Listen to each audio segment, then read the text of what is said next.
Welcome back to Inside RIC Athletics. I'm Andrew McCarthy, and to my left, I'm joined by junior of the Rhode Island College men's tennis team from Smithfield, Rhode Island, Andrew Fanning. Andrew, thanks for joining us today. Thank you. We got two Andrews now on Inside RIC Athletics, first time ever. And behind the streaming side, we have a third Andrew also in the office. Three Andrews in one room. It's quite a historic moment. But big match coming up this weekend. By the time this interview comes out, you got Salem State, the team that beat you guys last year in the championship match. Yeah. A little bit of an opportunity for some payback, some vengeance. What are you looking forward to, and what's the team looking forward to this weekend? So, our whole team, we all kind of, we do our research beforehand, especially before the season. We see, like, if they got some international kids or other teams in our conference, like what we're stacking up against. And Salem especially, because we lost them in the finals, so we were kind of, looking forward to it and kind of want to get our get back. But we're excited to play. We're pretty confident.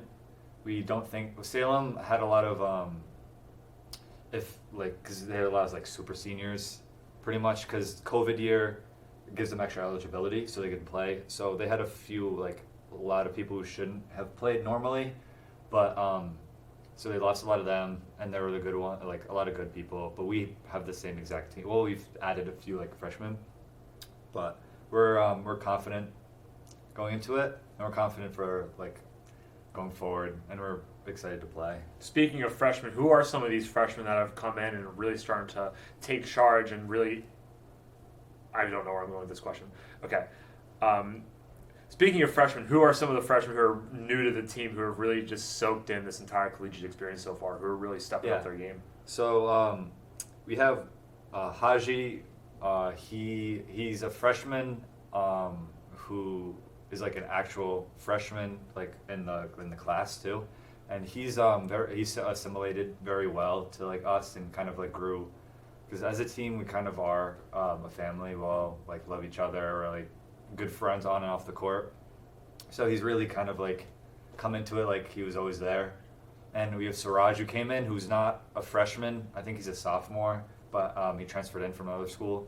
And same kind of thing, like he's more quiet, but like it's nice because he has a nice outlet to people, because you come to a new school, and you like don't know anyone, and he's from New Jersey too, so it's like he had no idea about anything. The only person he's ever like talked to from RIC is our coach. So it's nice to kind of like make friends here and have like a place you can go to after class just to like kind of let it all out. Having that camaraderie amongst the team really kind of helps the team chemistry, and knowing that you're so comfortable just on the court, knowing that like your best friends are around you cheering you on, it definitely makes a difference on the court. Mm-hmm. For sure. One thing I also want to talk about is the non-conference schedule. You faced a tough team in Wentworth a couple of weekends ago, not conference matchup, so doesn't really count too much towards playoff standings. But how does a matchup against a really strong team like Wentworth prepare you for a team like Salem State this weekend? It's a good, it doesn't matter necessarily, but it's a good measuring stick, we like to say, because we knew Wentworth, because last year I think, I don't know if we won 5-4 or we lost 4-5. It was like a close match, and it's more fun playing better teams. It's not fun playing against teams who aren't as great, because you don't really like... You don't feel like you gain as much experience. Yeah, it's kind of just like you're playing them and you're beating them and you're like, all right. Thanks for coming. Yeah. Mm-hmm. But playing against good teams, like you can really measure yourself up against them. And even if you have a bad day or you have like a really good day, it can really help you kind of like focus on what you want to work on throughout the season, especially early on. There's something thrilling about the challenge of facing a strong team, knowing that you're not this invincible team that no one can beat. There's teams that you need to really work to beat and work hard to gain your skill level up and finally take down the king of the mountain. It's definitely an interesting task over the course of the season. Yeah. It's also nice it doesn't really like count, because there's less pressure, and especially with tennis, a big thing is a lot of pressure that not a ton of other sports have, because it's a very individual sport. All the pressure is on you to perform in front of whoever, and everything is on you. So you notice that in matches you don't really get to play always, like that's in every sport, but you don't get to play up to how you might like to all the time. You're kind of managing that, and then once you kind of build yourself into it and getting comfortable, then you can start like, putting on more to what you like feel like you should play like. That's a big thing for me. It's kind of hard. But like when you don't have the pressure of like, oh, in like the whole grand scheme of things, this doesn't really like matter. I mean, it does because you want to win, but there's less of like this directly affects us in the postseason. Mm-hmm. You said you are competing mainly at number 6 singles over the course of the season. One thing I always notice with tennis is it doesn't matter really what number, what placement you are in singles or doubles. Each match counts the same. Exactly. So how do you take that in stride, knowing that you're near the, I don't want to say the bottom, but number 6 singles, not exactly number 1, but still, your match still means just as much as number 1 singles or number 1 doubles. Yeah, so there's kind of an expectation when you play at the lower, because our team is pretty deep too. I think we're probably one of the deepest teams in, well, maybe in our conference, but just in general, because we all are like pretty close together. There's gaps, but like, it's not like huge. And so it's kind of expected for us to win at the lower ones, or at the lower seeds.